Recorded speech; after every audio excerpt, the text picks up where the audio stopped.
Hey guys, figured we'd get the next episode of the Project Pipeline going. So we got another CF7. This one is not actually mine. This is a friend's CF7 who actually did the decoder work on the other CF7 from the previous episode, if you remember. He did the decoder work, and as payment, I am going to weather this one for him. So, think about Watco number 11 here. This was impossible to find pictures for. I was looking for pictures around on this thing for like months. And just the other day we were talking about it and I immediately found some.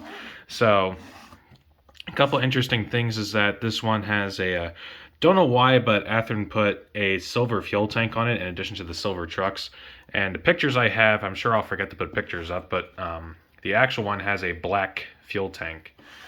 So first things first, we'll paint I'll get the fuel tank painted black on this one. And it's got some minimal weathering. It's got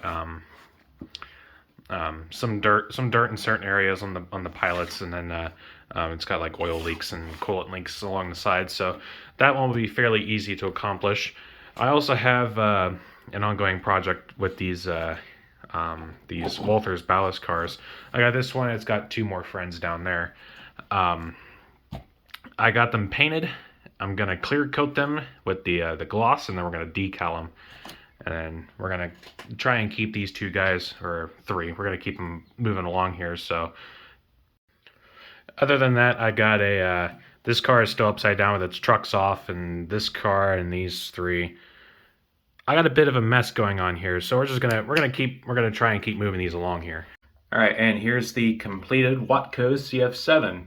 Like I said before, this is a friend's CF7 that I agreed to weather for him in exchange for the DCC work on my own personal CF7. So finding pictures for this thing was a pain. I found a couple online that took forever to find, and then I have one in a book. But Watco seem to take very good care of their CF7s. So this one has very minimal dirt and rust on it. They were kept very, very clean for the most part. You can see there's a lot of oil running out of the journal boxes on the trucks, and there's a lot of oil coming off the rear truck here. And the streaking down this side here, this is most likely a coolant leak or something to that effect. So it's got some radiator issues in the front of the car body there. So another thing I did too is that this particular engine only has 2 exhaust stacks instead of 4. CF7s usually had 4 stacks because of course they were F units. So this one only has 2 stacks. I got rid of the middle 2. Another detail that I was not able to accomplish with this engine is that it supposedly has these weird looking spark arresters on the top of the stacks. Looking at the pictures, they almost look like covers because that's how weird they are, but my one CF7 book has it says they're spark arresters. I don't know of anyone who actually specifically makes that particular spark arrestor, but if they can, I'd like to add them to it at some point. But for right now, I'd say it's done. Here's a look at the other side. A little bit more of the coolant streaking. I did not have any pictures of this side of the engine, so I kind of went for I just kind of sort of mimicked what was going on the other side, but to a lesser degree. Like I said, this engine is very well kept, at least in the time period of which I took the pictures that I used to weather it in. All right, here are 2 more engines that I just wrapped up working on. So these are 2 former CSX B23-7s, which have been patched for pen system, which PSRY is of course the reporting marks, for my fictional Pennsylvania-based shortline system. So we got here, this is the one that I own, number 3100.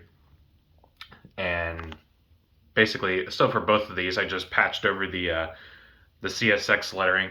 3109 here, I just did a straight dash line through the CSX on the side, whereas this one I did a full block out on the CSX. So there's some variation between these. So 3100 is mostly gray, and the 3109 has the blue cab and blue roof line, but are both of course in the stealth gray. So these are would have been purchased in the like early 2000s when CSX was starting to dump their fleets of Dash 7 series engines. Um, so, and to represent a more modern time period, so I added the safety stripes and the PSRY sublettering. So 3109 here is the one I don't own. This is my friend Tyler's engine. And we both just so happened to get CSX B23. So this is his, and I went and patched it for him and sublettered it PSRY. Both of these engines are going to go work for Tyler on his layout, the Central Columbiana, Pennsylvania, which canonically is owned by PSRY. So that's why they are both sublettered for PSRY. I actually thought about sublettering this one for CQPA, because CQPA is the reporting marks for his line. But after consulting him, he said it'd probably be better if both engines were just PSRY. So this one, Tyler already pre-weathered this one before I ended up patching it. This one is not particularly weathered the same way. It's mostly clean. I just went and did the, I painted the grills in the area around the stack black, and then it's mostly clean. So Tyler will probably go ahead and maybe give it a bit more dirt to make it look a bit more like this one. But for the most part, I think it's a pretty good looking pair of former CSX GEs, and I'm sure they'll look great running around on Tyler's layout there. Just another quick thing to show you. So the car isn't new. I've had, but the load is. So these are those plastic Athearn wheel sets that you get from like blue box kits. So it's a bunch of these. So they're the plastic wheels that come on the metal axles. And what I did is I stripped the plastic wheels from their axles. I threw the axles away. I didn't need them. But the wheels, I then went ahead and I painted them a bright red. Well, not a bright. It's like a brick red color, just to give it like a base coat of a rusty color. I'm not sure I think the color came out all right. And then I went over and painted it with my standard brown wheel color.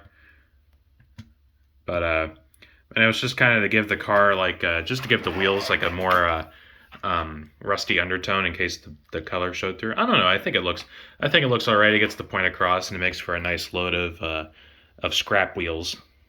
Now, as of the time of recording this clip, these are the two latest engines that I just finished weathering. This engine here, this Athearn Genesis FP45, just came in the mail like 2 days ago. I immediately took it out of the box and immediately started weathering on it because I was super excited to get working on this one. So I replaced the original numbers under the cab because the Athearn, the factory numbers, for some reason they just looked wrong. They were nowhere close.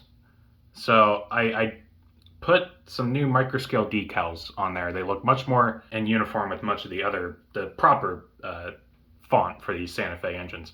And I added the American flag on the boxes on the front and the nose on both sides, because this engine, all these FB45s got American flags at some point in the early 90s in commemoration of the veterans of the Gulf War. And here's just a look, wraparound look. So there's some paint, a little bit of paint on the pilot, and then some powder. The underframe is mostly powder. There's powder in the step wells and along the trucks, a little bit on the sides. All the way down the sides, I used some black weathering powder, and then scrubbed it off to sort of give it, sort of pop out the panels on the sides. Here's a look at the other side and along the top. So you can see the a little darker on the roof, not too bad. The fan covers on the dynamic brake section look like they were like the silver paint sort of chipped away. They were black in the photos that I took, and it wasn't like soot or anything. It was actually like the paint peeled off. So I sort of replicated that, and then you can see more of the oil dripping down the fuel tank and on the lead axle of that rear truck there. Sort of got it a little bit too. So overall, I'm very happy with how this one turned out. And then here's the second of the two engines I just mentioned. This is very much an, at this point, very old Athearn RTR GP60B. Has just a non-sound 8-pin decoder in it. And the handrails are very worn out. You can see the corner, especially the corners, some of them are missing or broken entirely. These older Athearn engines very much have problems with the handrails just basically disintegrating. So it'll need new handrails at some point, but for the most part, I think it turned out very, very nicely. So it's pretty darkened along the roof line and along the sides. I used just coated the side in the dark weathering powder and then scraped most of it away.